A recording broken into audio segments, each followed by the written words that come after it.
થયેલા ગમખ્વાર અકસ્માતના CCTV footage સામે આવ્યા છે।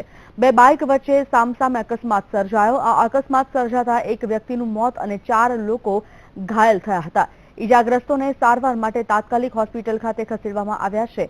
સમગ્ર બનાવને પગલે પોલીસે અકસ્માતે મોતનો ગુનો દાખલ કરીને વધુ તપાસ હાથ ધરી છે।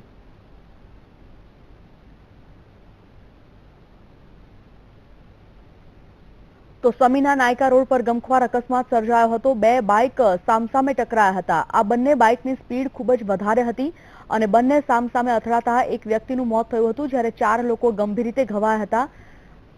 હોસ્પિટલમાં તેઓને ખસેડવામાં આવ્યા છે। આ તમામ અકસ્માતના જે ફૂટેજ છે, સીસીટીવી ફૂટેજ, તે સામે આવ્યા છે। આપ જોઈ શકો છો, સામસામેથી બે બાઇક આવી રહી છે અને ખૂબ જ સ્પીડમાં બાઇક હોય સામસામે ટકરાતા ફંગોટાઈને સવારો દૂર પડે છે, જેમાં એક વ્યક્તિનું મોત થયું છે અને 4 લોકો ઘાયલ થયા છે। આ તમામને નજીકની હોસ્પિટલમાં સારવાર માટે ખસેડાયા છે અને પોલીસે આ સમગ્ર મામલે કાયદેસરની કાર્યવાહી હાથ ધરી છે।